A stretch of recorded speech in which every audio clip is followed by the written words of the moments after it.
Controlling the reduce. Loud sounds feature on your iPhone 16 helps protect your hearing by automatically limiting the maximum volume of audio playback.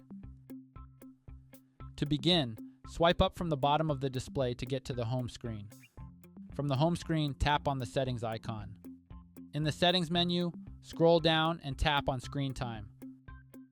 To continue, tap on content and privacy restrictions.